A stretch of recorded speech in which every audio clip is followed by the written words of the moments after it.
Hello everyone and welcome back to Kanen Coffee. Here we have this beautiful Breville Oracle espresso machine.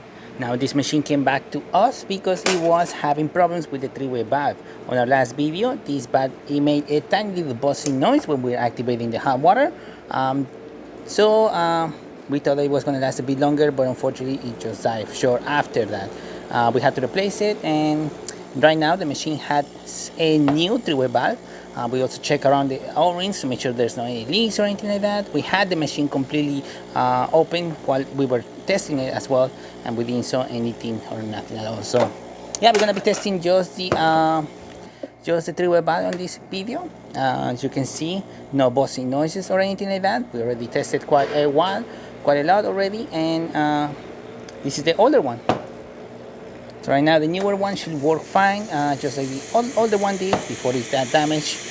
We're gonna also test the steamer. As you can see, great steam comes out of the machine. And just for good measure, let's just test the grinder as well.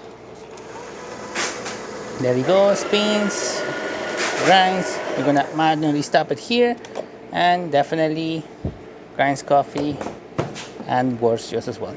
So there you have it, Breville Oracle working once again with a brand new three-way valve and not a buzzing noise. Thank you so much for repairing Kanen Coffee. Please subscribe to the channel if you haven't done so already. Hit that like, hit that bell, and thanks for watching.